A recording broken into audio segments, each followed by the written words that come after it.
Salam jumpa kembali, salam sejahtera untuk kita semuanya. Perkenalkan, nama saya adalah Fendi Kurniawan, STR Par Empar. Kebetulan saya adalah dosen tetap di Akademi Pariwisata Astipari Yogyakarta. Dan di sini saya akan menjelaskan tentang mata kuliah di mana saya mengajar di kampus Akademi Pariwisata Astipari, yaitu di bidang Food and Beverage Product.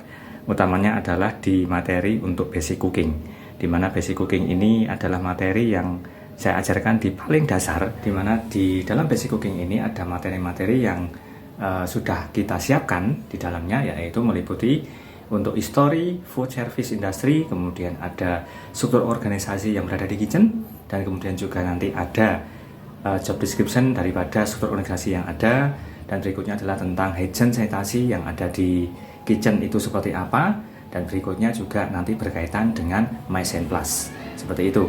Kemudian nanti untuk CPL atau capaian pembelajaran yang sudah dibuat itu sudah disusun di dalam RPS, di mana di dalam CPL itu sudah disetujui oleh Ketua Kaprodi kami, dan juga nanti untuk CPMK-nya yaitu yang pertama adalah mahasiswa dapat menjelaskan dan juga memahami tentang konsep pengolahan makanan secara menyeluruh dan juga terperinci. Kemudian yang kedua adalah bagaimana mahasiswa itu bisa nantinya itu melayani tamu dengan tepat dan profesional tentang makanan nasional dan juga internasional. Yang ketiga adalah nanti bagaimana mahasiswa itu dapat memahami dan juga menguasai teknik tentang variasi membuat makanan yang baru. Itu tentu saja nanti yang keempat, yang terakhir adalah bagaimana mahasiswa dapat membuat resep-resep makanan yang baru dengan tepat dan benar. Dan kemudian nanti di dalam penyampaian materi itu nanti kami akan menyampaikan materi dengan diskusi dengan mahasiswa, jadi tidak hanya dari satu pihak saja, misalnya tentang dosen yang banyak aktifnya tidak, tetapi bagaimana ketika pembelajaran itu kami menyampaikan dengan diskusi dan dari dua arah, di mana mendorong mahasiswa juga aktif, berperan aktif untuk kemudian mencapai apa yang menjadi target dari pembelajaran kami, seperti itu. Kemudian pada kesempatan ini juga kami akan menampilkan bagaimana proses pembelajaran tentang Basic Cooking yang saya ambil itu di materi yang keempat, pertemuan keempat, itu tentang hygiene dan sanitasi. Oke, selamat pagi teman-teman mahasiswa. Bagaimana kabarnya? Oke, sebagai lanjutan dari materi kita untuk pertemuan pada pagi hari ini dari Basic Cooking yang sudah kita bahas minggu lalu, maka ini kita akan membahas untuk materi berikut sanitasi and hygiene. Apa itu kira-kira kitchen and hygiene? Yang bisa jelaskan? Pernah dengar atau mungkin pernah membaca apa itu kitchen and hygiene?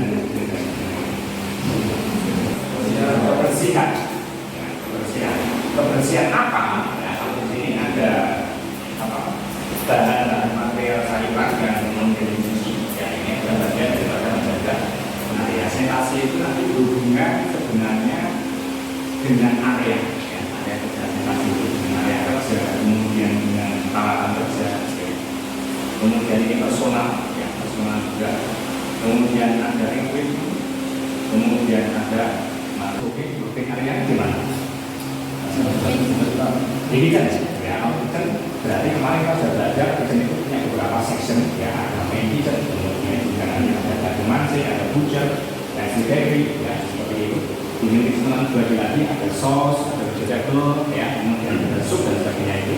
Nah ini meliputi area-area tadi, di mana area-area itu nanti harus dijaga kebersihan. Ya.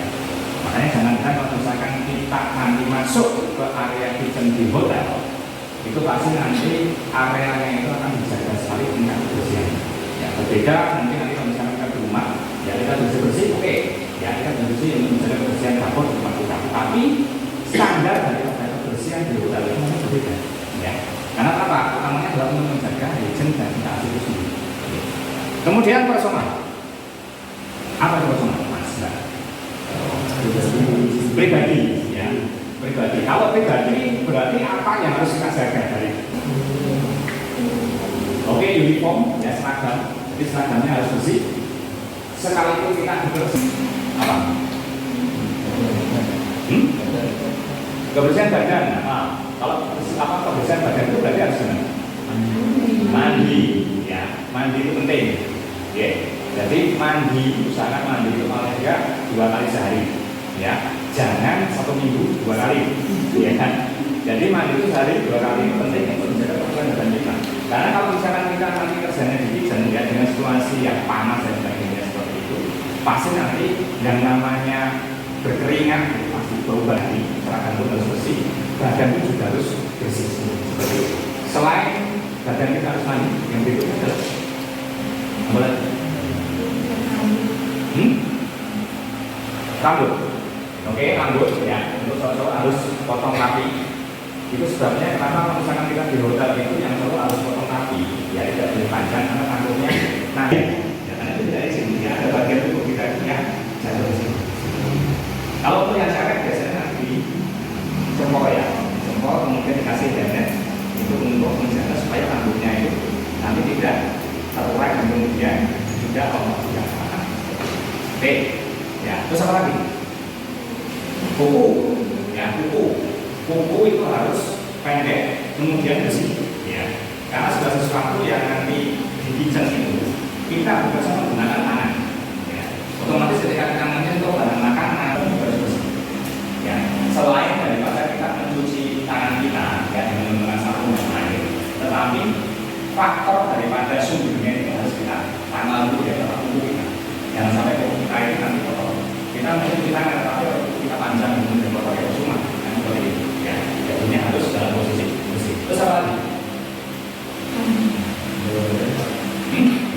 Oh badan, ya usahakan pakai nanti aroma itu juga berkenan juga. Jadi perluannya paling nggak pakai berulang, ya panas. Dan kira-kira pas. Ada lagi? Itu bersama. Kira-kira itu ya. Yang cocok tidak boleh berkumis, ya atau melihara jenggot, ya karena itu juga nanti tidak hijin juga. Makanya kita sebagai seorang model yang paling harus bersih, ya seperti itu. Oke. Kemudian yang ketiga itu apa itu? Peralatan. Peralatan yang bagaimana? Equipment itu peralatan yang bagaimana, Mas? Kan ada dua, ada equipment sama utensil. Ya apa bedanya equipment dan utensil? Oke, utensil yang mudah dipindah. Kalau equipment berarti yang besar dan yang mudah dipindah. Oke, ini bukan integrasi. Terus apa lagi? Booking silang itu bisa. Apa lagi? Stop, ya, kompor. Apa lagi? Freezer, oke, ya, box freezer maksudnya. Freezer ada dua, ada yang freezer room, ada yang box, ya. Freezer box apa lagi? Oven, oke, oven bisa. Terus apa lagi? Kalau misalkan kalian masuk ke area netizen, itu nanti ada kompor besar yang dipakai untuk masakan Chinese namanya box station, ya. Itu ranknya itu kompornya itu yang gede tapi gede itu, ya. Itu juga tidak bisa dipindah. Dan masih banyak lagi, ya salaman dan sebagainya. Nah, itu nanti juga dijaga kebersihannya. Ya. Jadi makanya daerah setiap hari, ya setiap hari yang namanya peralatan itu saya akan bersih. Selain daripada ini, ya, atau terutama saya sendiri itu yang menjaga kebersihan daripada peralatan yang kita pakai. Nanti itu setiap malam, ya setiap malam. Itu nanti biasanya anak-anak itu kan bersihkan, ya. Dari mencuci untuk semua kompornya, ya bagian atas itu, kemudian open bagian bawah itu. Terus kemudian nanti juga salamander, ya. Kemudian boxnya itu juga nanti dibersihkan, ya. Boxnya dibersihkan, kemudian nanti silang-silang, ya. Silang-silang yang bentuknya kayak pasir, dan juga akan dibuat, kemudian dibersihkan juga. Ya. Nah, ini untuk menjaga atau kebersihan daripada peralatan yang kita pakai. Nah, kemudian yang terakhir apa itu? Material itu dari apa? Bahan-bahan, ya bahan-bahan yang dipakai itu harus bersih dan harus hijin. Oke, apa asal? Sayuran, ya sayuran harus bersih. Oke, bagaimana cara kita menjaga sayuran bersih? Dicuci.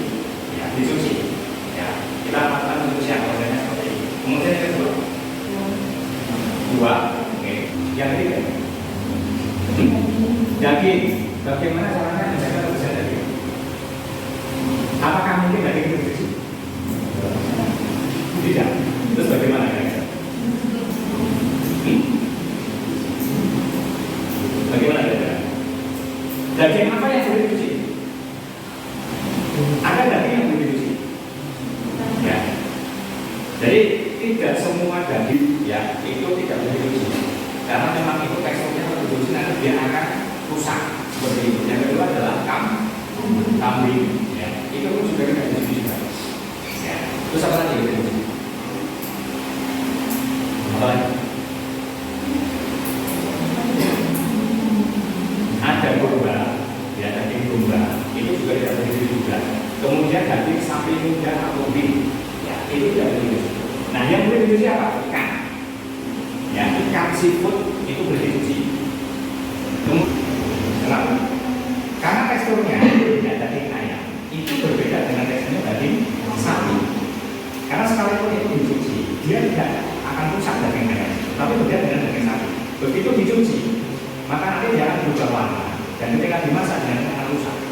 Ya, bisa rusak daripada rasa daging itu. Ya. Jadi satu contohnya seperti itu.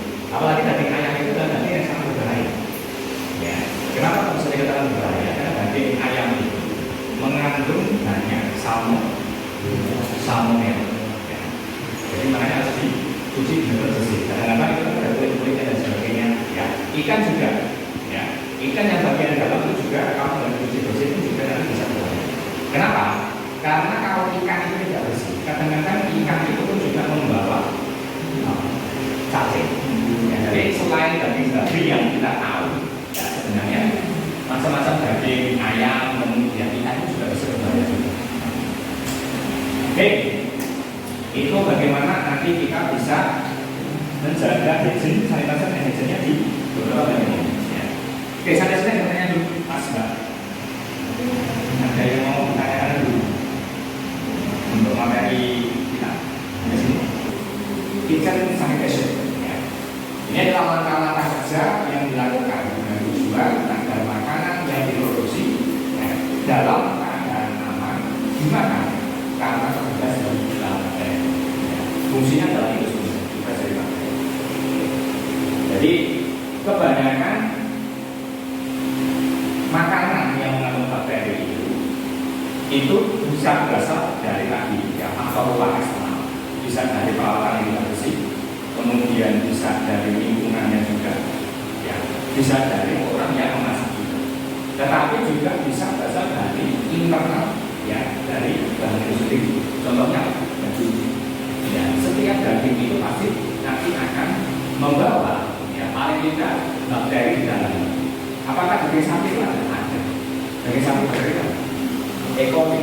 Kalau tadi ayam itu adalah salmonella, nah di samping itu nanti ada E. coli seperti itu. Oke. Jadi bagaimana supaya makanan ini aman, ya aman untuk kemudian dikonsumsi oleh manusia yang ada di restoran atau di hotel. Oke, yang pertama kita membahas dulu untuk yang pencahayaan. Ya. Kalau kita lihat di sini, yang namanya kitchen dapur, ini dia tidak ada sekat untuk kemudian langsung terhubung dengan dunia luar, betul? Ya, jadi ini ada tertutup. Nah, karena ini tertutup, ya tertutup. Fungsinya adalah untuk menjaga ya kotoran yang nanti masuk ke dalam seperti itu. Maka pastinya kalau ini tidak dilengkapi dengan penerangan yang cukup, nanti juga aman. Ya. Jadi yang pertama itu pastikan bahwa penerangannya itu cukup. Ya. Di samping ini untuk sanitizer dan hygiene-nya juga. Sebenarnya ini berfungsi nanti apa? Safety. Ya. Penerangan yang cukup itu nanti berfungsi bisa tidak. Jadi kalau misalkan ini tertutup, kemudian pencahayaannya itu tidak seterang ini, apa yang terjadi? Apa yang terjadi? Pasti susah kan bekerja, ya. Susah untuk bekerja dan kemudian kalaupun nanti kita memilah-milah material mana yang ini yang baik, mana yang jelek, nanti juga akan susah. Ya bisa saja kita campur, ya. Yang baik tercampur dengan yang jelek. Ya. Jadi nanti ini kita perlukan untuk hal-hal seperti ini. Kemudian yang kedua, ya, sini, apa itu sini? Apa? Apa? Atap? Ya, langit-langit. Ya, sini itu langit-langit. Nah, saya menuliskan di sini berwarna putih karena umumnya kalau kita memakai model warna putih di kitchen itu berbeda dengan kebersihan. Ya. Makanya daerah kalau misalkan ada cook atau tukang masak atau kopi, ya, itu memakai set jaket yang warna putih, itu tujuannya adalah supaya lebih bersih. dari sisi legend dan mekanisme itu tidak. Ya. Nah kemudian kalau kita lihat di sini ya memang ini didesain di atapnya itu warnanya bersih supaya apa? Supaya juga kelihatan bersih. Ya. Oke. Kemudian berikutnya, wall itu apa?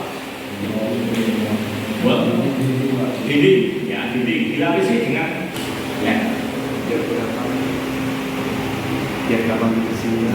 gampang dibersihkan yang pertama. Yang kedua, ya mantul cahaya, betul. Ya. Jadi kalau kita bayangkan di sini misalkan kena minyak itu, ya minyak itu disiram air kemudian digosok sama stiker. Ya, fungsinya adalah supaya ini tetap terjaga kebersihan. Asap, ya, kalau asap apa? Dasarnya apa? Tepat. Eksos itu berarti apa? Pembuangan. Nah, kalau kita lihat di sini ya, Mas Bang, ini ada boiler di sini, ya, ada boiler, ada stoknya di sini, kemudian ini ada deep-fryer, ya, ada deep-fryer di sini. Nah, kalau ini nanti panas, ya, misalkan kita ambil contoh deep-fryernya, ya, ketika dibakar menggoreng, dan kemudian minyaknya ini menguap ke atas. Kalau ini tidak ada exhaust, yang kemudian membuang daripada panasnya itu, apa yang terjadi? Yang pertama pasti area itu panas naik. Yang kedua, selain panas apa? Asap. Oke. Selain asap apa lagi? Yang ketiga, minyaknya itu menguap, ya kan? Yang terjadi adalah panas. Kemudian ada asap. Terus apa lagi? Bau aroma. Ya, bau aroma. Jadi ketiga hal tadi bayangkan dalam satu situasi yang sama, ya terjadi beberapa maksudnya tidak nyaman. Ya. Exhaust ini berfungsi untuk itu, ya. Jadi dia untuk membuangkan panas yang ada di lingkungan terjadi di jalan. Ya. Jadi panas yang ada di sini, entah itu nanti yang dibawa uap air maupun minyak yang dipakai untuk memasak, ini nanti akan disedot oleh exhaust kemudian keluar. Nah, cuma yang terjadi adalah ini ya bagian dalamnya ini pasti nanti akan kelihatan kotor sekali. Ya, kelihatan kotor sekali. Nah, ketika ini kelihatan kotor sekali di dalamnya, kalau ini nggak dibersihkan, Mas, ini biasanya minyak dan air itu akan menarik uap ke atas itu, kemudian ini tidak masalah. Oh tidak. Kalau ini nggak dibersihkan secara rutin, yang terjadi adalah minyak dan air itu dia akan mengumpul di bagian dalamnya. Dan kemudian kita sudah mengumpul di bagian dalamnya. Nanti bagian itu kayak minyak bekas yang hitam itu. Tahu ya minyak bekas hitam itu seperti itu mungkin. Ya. Jadi setiap hari, ya setiap malam, ya ini biasanya steamer itu akan bongkar, ya dicopoti satu-satu, kemudian dicuci, ya bagian dalamnya nanti dibuang. Jadi yang bagian ini, warnanya ini, saringannya ini dicuci, dicopot, dicuci. Kemudian, karena kalau tidak dibersihkan setiap hari, ya yang terjadi adalah minyak dan air itu kemudian nempel di atas. Dan ketika dia sudah menambahkannya, dia akan kembali ke atas kembali. Dan ini nanti untuk kebersihan itu juga akan berusaha. Benar kan? Ya. Dari satu sisi, benar. Oke, sampai sini ada yang menggunakan dulu. Ini kosong? Belum? Oke. Berikutnya ya. Kita lanjut dulu. Kemudian Bu, apa itu Bu? Lantai. Ya, kalau lantai biasanya kita lantai di kelas, kemudian di ruangan itu sudah lantainya adalah lantai keramik. Ya. Kalau lantai yang ada di kitchen itu harus yang bagaimana? Ada batu-batu. Ya, tidak rata atau tidak. Kalau saya terus di situ bertekstur ya, tapi ada sedikit kasar ya, pannya. Maksudnya apa ya? Ya supaya tidak licin, ya supaya tidak licin. Selain supaya tidak licin apa lagi? Ya. Tadi kan sama, supaya tidak licin juga. Oke, yang pertama dibuat lantainya itu bertekstur ya, tidak rata lurus seperti ini supaya tidak licin. Terus yang kedua, supaya apa?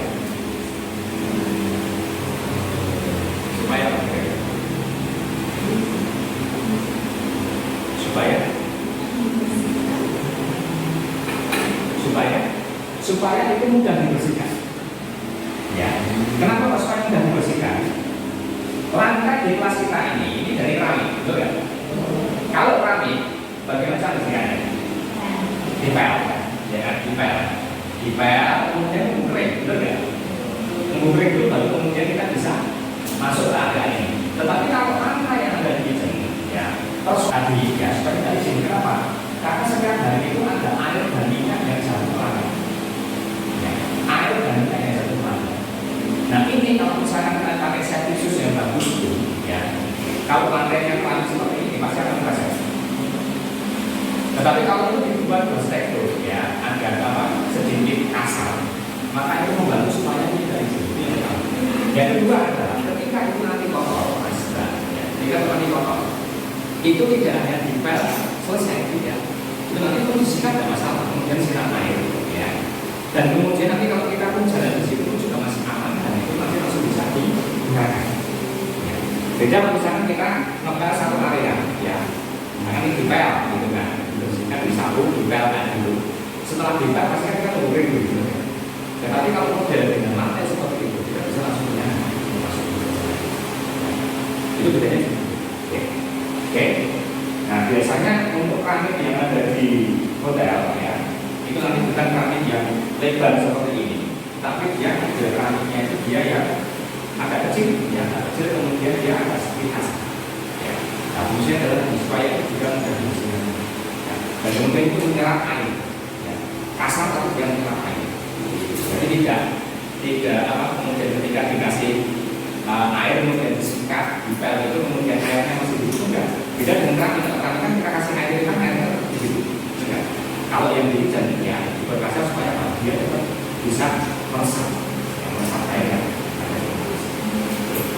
Oke, itu untuk ya belum yang tertutup grill, ya grill, ya.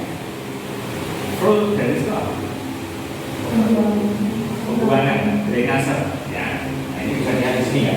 Di sini ada semacam kayak selokan gitu, bukan kecil itu, ini ada drainase. Nah drainase ini harus ditutup, ya ditutup pakai itu. Dan kemudian nanti kalau kita habis memotong dari mata merah, pakai kaki berwarna merah. Kemudian biasanya karena ya udah bikin simpel aja. Saya motong saya pakai warna yang saya bersama. Apa yang terjadi? Kontaminasi tadi. Karena tadi habis dipakai untuk memotong daging, kemudian dipakai untuk memotong sayuran. Oke, seafood, ya, poultry, dan sebagainya. Nah, berikutnya kita sampai ke bagian ini, raw material. Ya. Raw material berarti nanti berkaitan dengan tadi ya, ada daging, ada buah, ada sayuran juga. Yang pertama kesegaran sayuran, ya.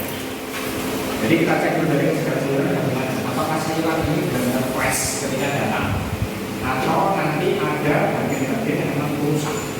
Ya. Kita perlu cek dulu ini kira-kira bagaimana nanti. Jadi ketika sayuran datang dari supplier yang kemudian nanti dibawa oleh SIP, nanti kita cek dulu seperti apa. Kemudian mencucinya, ya. Setelah tadi material itu datang, kita cek sebenarnya bagaimana, kita terima. Nah nanti fase berikutnya adalah kita mencuci sayuran yang kita terima tadi. Di dalam mencuci sayuran atau bahan-bahan yang ada tadi, usahakan mencuci dengan air yang mengalir. Ya, jangan kemudian taruh di baskom, kemudian nanti diletakkan air di situ, kemudian juga kenapa? Kemudian yang memasak dengan suhu yang tepat. Setiap daging dan kemudian bahan-bahan material yang kita masak itu punya karakter sendiri. Tidak semua bahan makanan itu dimasak dengan suhu yang sama. Ini harus kita cermati. Kalau kita memasak ayam, daging ayam dengan daging sapi dengan suhu yang sama, itu nanti juga akan menjadi perbedaan yang cukup besar. Ya, bukan hanya dari sisi pemakanan saja, tetapi sebenarnya dilihat dari tadi bakterinya. Ya, bakterinya. Ketika tadi daging sapi misalkan ada E. coli, kemudian daging ayam itu ada salmonella, ya. Nah yang kita butuhkan adalah daging ayam itu dimasak lebih panas daripada daging sapi. Kalau kita mengenal steak misalnya, steak itu nanti ada tingkat kematangannya, ada blue, ada rare, ada medium rare, ya. Kemudian daging ayam itu harus dimasak matang keluar dari ya. Karena tadi faktor daripada bakteri salmonella. Pastikan nanti kita pakai termometer untuk mengecek suhu makanan yang kita masak. Kemudian membuat makanan yang sudah terjatuh, ya. Karena at least kalau sudah jatuh, lantainya kotor, ya kan? Nanti pasti sudah terkontaminasi dengan bakteri.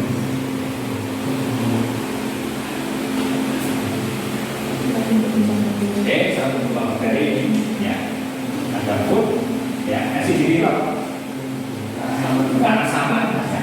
Kemudian waktunya juga, ya. Yang paling berpengaruh itu adalah temperature. Apa itu temperature? Suhu, ya, suhu masak tadi, ya, suhu masak. Jadi suhunya tadi berapa? Makanya saya tekankan kalau misalnya mau masak ayam itu harus lebih panas daripada memasak daging sapi. Kemudian oksigen, ya, udaranya bagaimana? Dan juga nanti kalau buang nggak banyak bagaimana?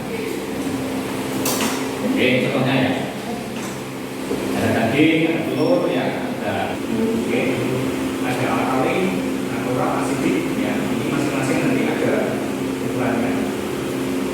Dan kemudian waktunya juga, waktu setelah kita selesai masak itu nanti berapa lama di luar dan nanti tingkat panasnya bagaimana perlu kita cek juga.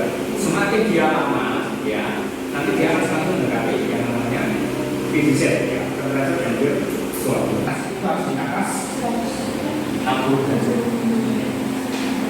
Nah, di bawahnya itu antara 4 sampai 60 itu adalah PDZ, temperature danger zone, di mana bakteri nanti akan tidak berkembang. Di titik itulah sebenarnya makanan itu sudah diasimilasi. Oke, oksigen, ya, tadi udara, apa saja ada. Yang pertama,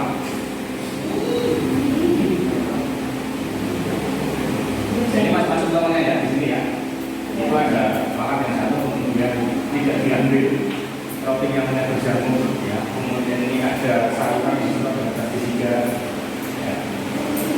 Kemudian ini bahan-bahan makanan yang buat alergi, ya. Kalau tanpa dengan istilah gluten, ya. Makanya nanti akan ada menu yang namanya gluten free, ya.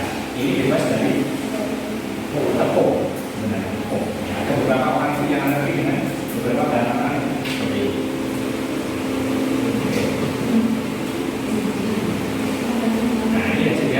Makanan yang aman untuk konsumsi karena juga dari segala macam kotoran.